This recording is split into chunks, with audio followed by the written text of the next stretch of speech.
Narcotics Control Bureau claims 2 arrested drug peddlers from Mumbai have links to the ED investigation against actor Rhea Chakrabarti.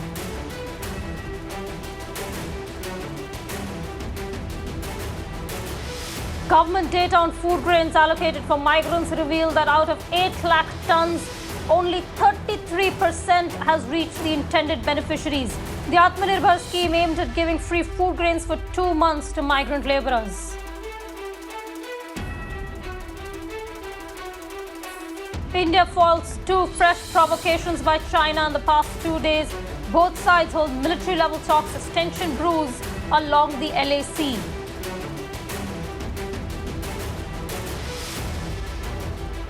Sero survey conducted in Chennai suggests that 21% of the population is exposed to COVID, indicates huge variance of seroprevalence in the severely affected zones in the city.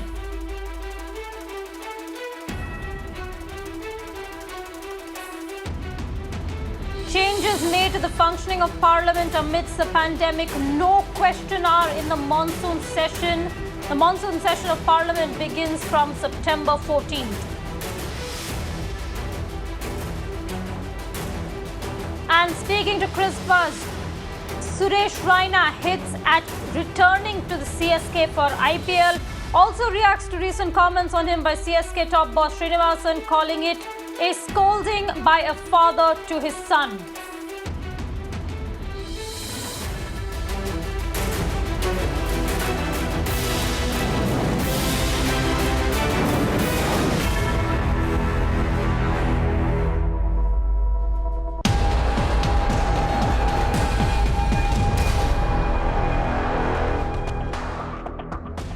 Well, let's start off with some breaking news. Cricketer Suresh Raina has broken his silence about his sudden exit from the IPL. In an interview to CricBuzz, Suresh Raina has even hinted that he might return to the IPL camp this season.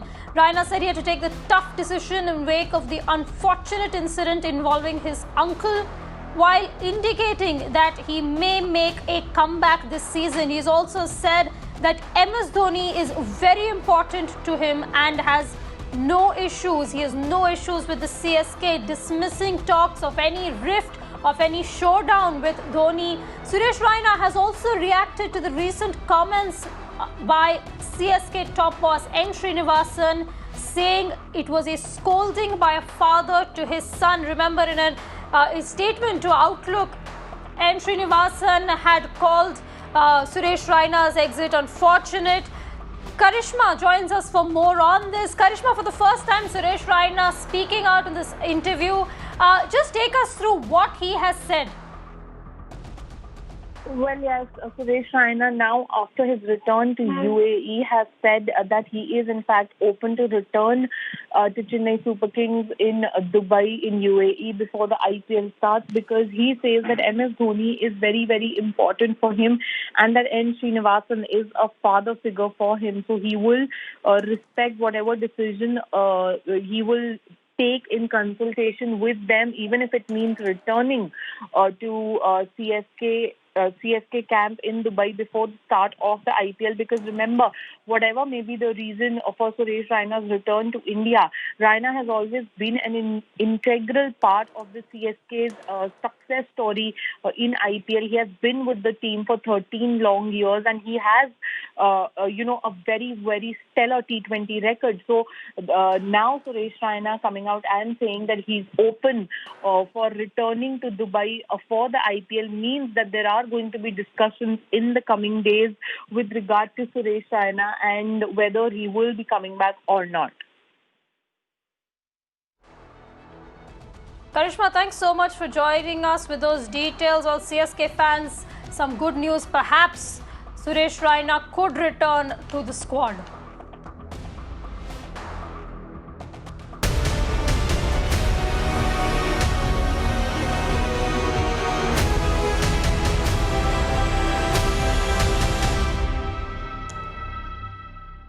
Shifting focus now to the investigation into the late actor Sushant Singh Rajput's death. Remember, it's a tri-agency probe. The NCB, the CBI, the Enforcement Directorate are conducting a probe. And in the latest development, the Narcotics Control Bureau has arrested people. There has been arrested 2 people. There has been a crackdown on the drug cartel that is allegedly operating and is linked to the actor's death. My colleague Alok joins us for more on this. Alok, just take us through and bring us up to speed with the arrest, the investigation, and the detentions by the NCB in this case.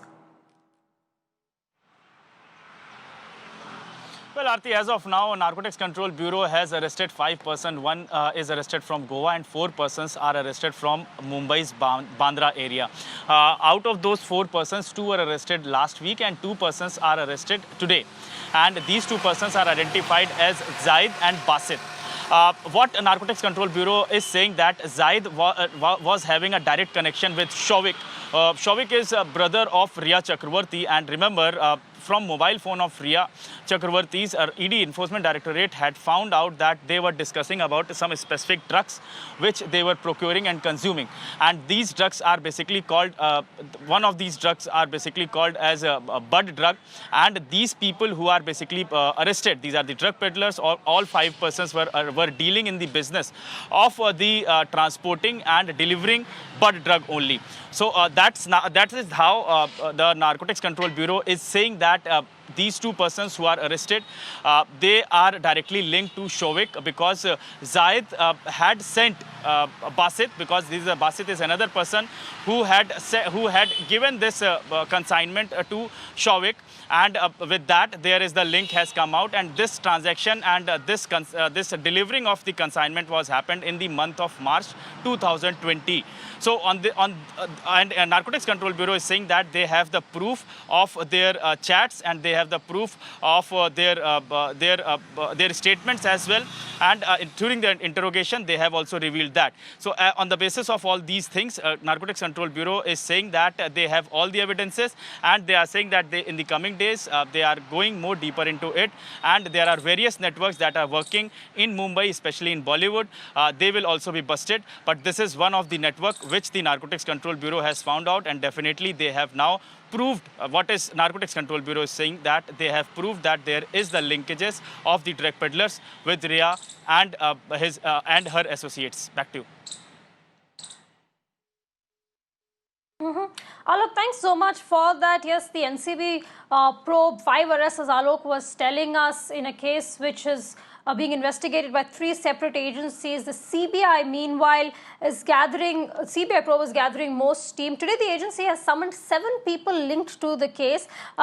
This is, of course, part of its broadened scope of investigation. Flatmate Siddharth Pitani, the house manager Samuel Miranda, ex-manager Shruti Modi, and Sushant's house help Dipesh Sawant and Neeraj are currently being quizzed by the CBI. This agency is also questioning Riya's parents, Indrajit and Sandhya Chakraborty, for a 2nd day in a row. Today, actor Riya Chakraborty has not been summoned this far. It's unlikely that she will be called in for a round of questioning today. But 7 people are being currently interrogated by the CBI. Sandhya joins us for more on this. Sandhya, we were just hearing from Alok about the NCB probe and the series of arrests that have been made. Bring us up to speed with what the CBI is looking at today.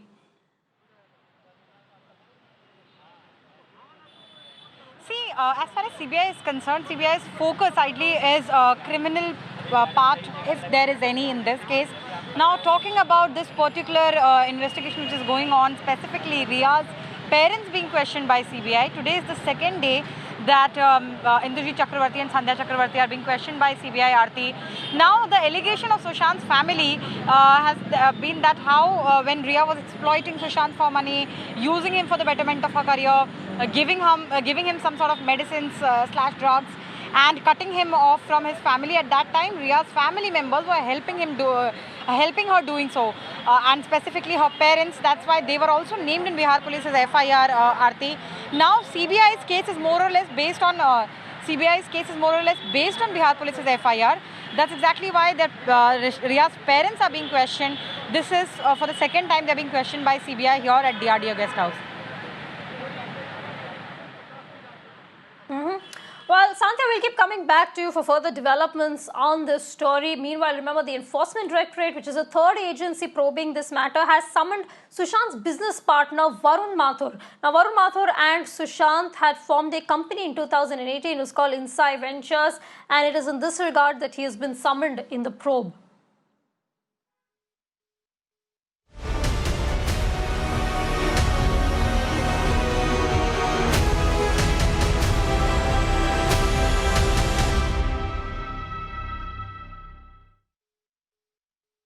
The government had announced a series of measures to help deal with the pandemic, especially for migrant laborers, back in May 2020. Now, data released by the government has revealed that out of the 8 lakh tons of food grains that was allocated for laborers as part of the Atmanirbhar Bharat package, only 33% has reached the intended beneficiaries. As per the data released on August 31st, only 2.64 lakh tons of the food grain could be distributed amongst the migrant laborers. Under the scheme, the government had announced free food grains for 2 months, aiming to provide 5 kgs of food grain per month to migrants who are neither beneficiaries of the National Food Security Act nor who had a ration card.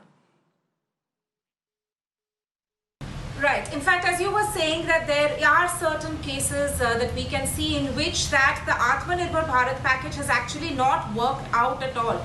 In fact, if we can just take a look at the details of the government data which has been released, only 33% food grains allocated for migrants has in fact been distributed. Over 8 lakh tons of food grains was allocated, and which means that there is a considerable amount which had been put away by the centre, given to the states in order to give it out to the migrants. Remember, the migrants crisis had been one of the biggest plights that we had seen amid the lockdown period initially, and 6.38 lakh tons of food grains was lifted by states and UT.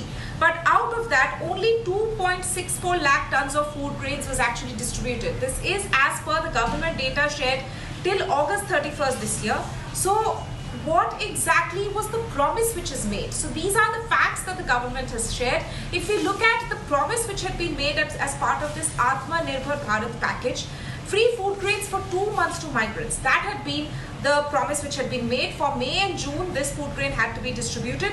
Scheme for migrants, this is meant for certain categories of migrants who were not benefiting from the Food Security Act, who were not owning a ration card, and migrants had to be, as part of this scheme, provided with 5 kg of food grains per month. And this was to be distributed for the months of May and June. And the states had in fact been allowed to distribute already lifted food grains in July and August as well. But despite all these measures which had been put in place by the centre, now questions are being raised as to why, despite the supply of these food grains being provided and the states actually lifting this amount of food grains, what were some of the hurdles which had come in the way of this food grains being distributed to migrants who are of course one of the hardest hit categories amid the lockdown. Tanima, thanks so much for bringing us those details. Meanwhile, there's a massive uproar that has erupted over the government's decision to not hold question hour in the upcoming parliament session. Now, several opposition leaders have trained guns at the ruling government, stating that the centre is using the pandemic as an excuse to evade facing questions. The monsoon session of Parliament, remember, begins from the 14th of September and concludes on the 1st of October. It's a curtailed session where there will be limited hours for the Lok Sabha functioning and the Rajya Sabha. Question hour को काटा गया है और मुझे उम्मीद है कि 0 our उसमें अवश्य रहेगा, क्योंकि बहुत से महत्वपूर्ण विषय हैं जो सार्वजनिक महत्व के विषय रहते हैं, जो ज्वलंत मुद्दे हैं देश के सामने हैं, विशेष रूप से जो इकोनॉमी के बारे में है, बेरोज़गारी के बारे में है, भारत चीन सीमा के बारे में है, जो इकोनॉमी की हालत हो रही है उसके बारे में है। वो सब बड़े बड़े प्रश्न हैं जिसको सदस्य उठाना चाहेंगे, इस पर चर्चा करना चाहेंगे। थोड़ा दुर्भाग्यपूर्ण है क्वेश्चन आवर का ना होना ऐसे दौर में जब देश में कोरोना ने कितनी जानें ले ली, संक्रमण फैलता जा रहा है। मैनेजमेंट पुअर कहूं तो अंडरस्टेटमेंट होगा, उससे भी नीचे सरहद के हालात, उसमें प्रश्नकाल को खत्म कर देना एक तरह से समझिए कि संसदीय लोकतंत्र की आत्मा मर जाती है। अब मरी हुई आत्मा के बीच में, तब तो ये रिचुअल से ज़्यादा कुछ रहा नहीं। 0 आवर को हाफ एन आवर का किया गया है। मैं समझता हूं कि ये इस निर्णय के पक्ष में खड़ा नहीं हुआ जा सकता। वह परिस्थिति को जान रहे हैं, तो परिस्थिति जन्य स्थिति में मेरे ख्याल से सभापति जी ने और अध्यक्ष जी ने निर्णय लिया है। कोई ये नहीं, यह निर्णय कोई सरकार का नहीं है, उन्होंने निर्णय लिया है। और लेने के साथ ही इस बात को ये कहा है कि राजनीति सकारात्मक होनी चाहिए, नकारात्मक नहीं। डेरेक ओब्रेन पुराने सांसद है, इस नाते उनको हमेशा संसद में भी टीएमसी की भाषा नहीं बोलनी चाहिए। Latest update coming in from the line of actual control as the situation remains tense in eastern Ladakh. Military level talks are currently underway between India and China. This after there were 2 fresh provocations by the Chinese army. Now, on Monday, the Chinese army tried to take up positions closer to the Indian post at the south bank of the Pangong Tso and Spangrur Gap. Chinese advances were, however, thwarted by the Indian army. Once again, on Tuesday, several Chinese army vehicles came close to the LAC in the general area of Chumar, but there was no attempt to intrude. In reaction, the Indian forces have made precautionary deployments, and seeing those deployments, the Chinese forces turned back. Srinjoy Chaudhary has more details.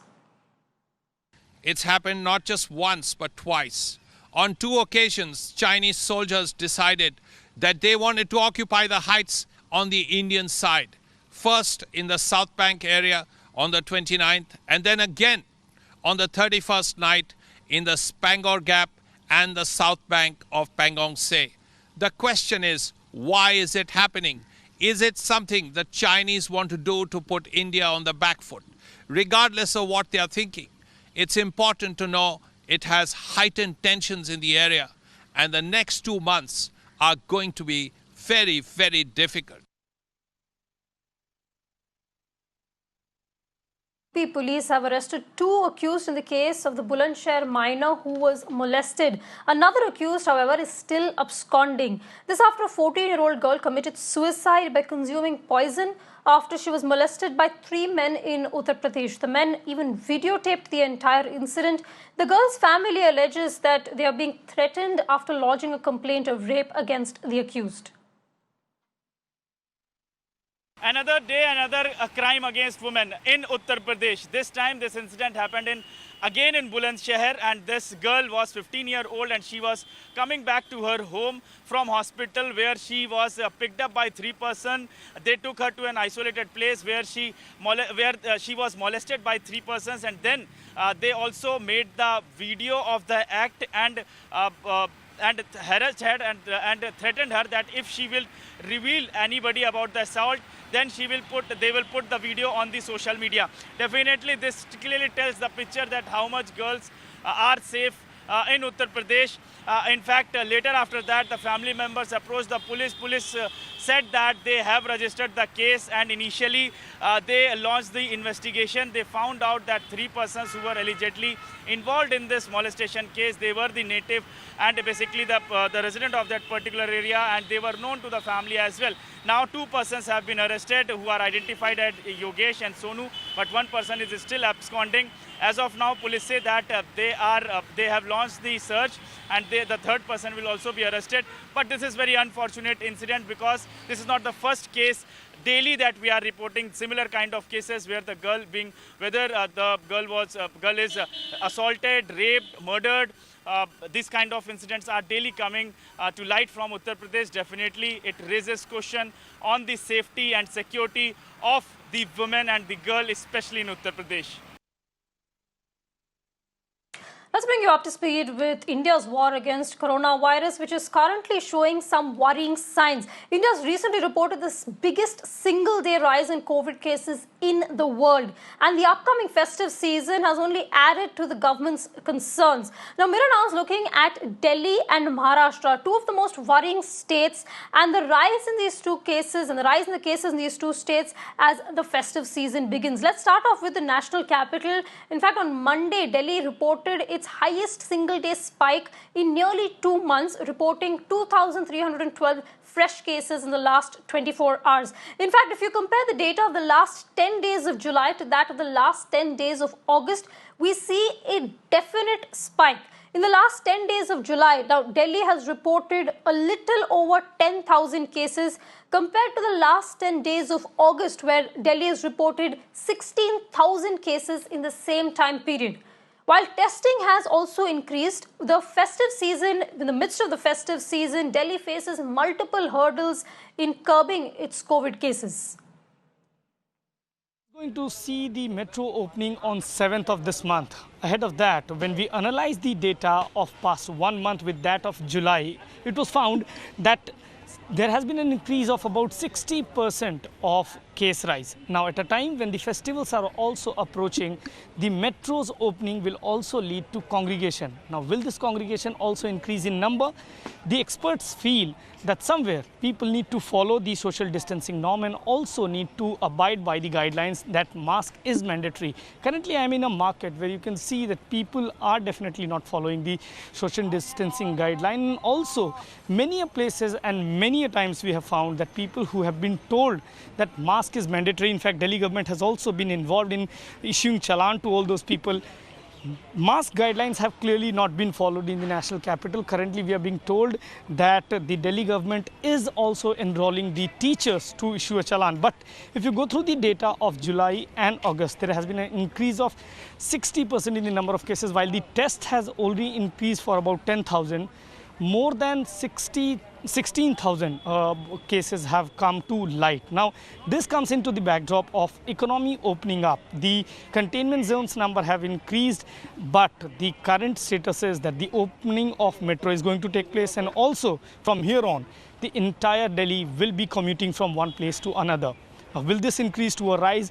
That remains to be seen. But for now, definitely the festival season is there, and the experts feel that somewhere, if it is not controlled, we can again see the marginal increase going up and the number of COVID cases in the national capital will increase. Well, a worrying situation in Delhi, especially since the city has virtually opened up completely. Meanwhile, in Maharashtra, there have been 1.9 lakh active cases, with the Maharashtra challenge continuing to pose a huge challenge to both the centre and the state. Now, Pune and Mumbai, in fact, the state has got two worrying hotspots. Mirana has analysed the data for these two cities in the last 10 days of July and August. Mumbai has seen nearly 9,600 cases in the last 10 days of July, while around 10,400 cases were seen in the last 10 days of August. In Pune, there were 18,000 cases in the last 10 days of July, as opposed to nearly 19,200 cases in the same period in the last 10 days of August. This data, in fact, records a significant spike, especially during the festive Ganesh Chaturthi. Mirror Now did some data crunching, Mirror Now did some analysis, and we have found that the average data comparison, if you compare it with July, last 10 days, and August 10 days when the festival season was on, there has been a spike in the COVID cases. If you talk about the numbers, Mumbai reported about 9,600 COVID cases in the last 10 days of July. And if you compare it with the August last 10 days, the number was 10,443, which essentially means that during the last 10 days of the Ganesh Chaturthi festival in Mumbai, there has been an increase in the COVID cases. Similarly, if you talk about the city of Pune, here the numbers say that in the last 10 days of July, Pune reported about 18,000 COVID cases. And in the last 10 days of August, the city reported 19,000 plus cases. So you are looking at the increase here specifically because of the festive season.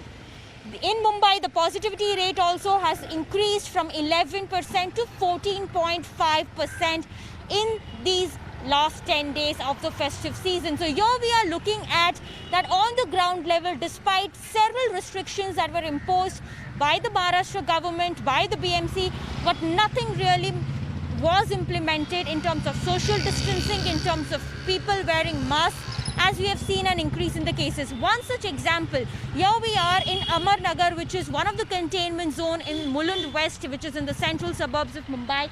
Here, despite putting a board that this area has been declared as a containment zone. You can see people freely moving in these area. Here you can see people not seen wearing masks. Pawn shop is also open, as you can see. In containment zones, only essential shops are allowed to remain open, but here you can see pawn shop is also open. Vehicular movement completely free. There doesn't seem to be any restricted movement at all. So here the biggest challenge and worry for the administration is to how to control the cases specifically during the festive season. Well, a worrying sign indeed. With that, it's a wrap on this edition of Big Story. We're slipping into a short break. Plenty more on the other side, so stay tuned.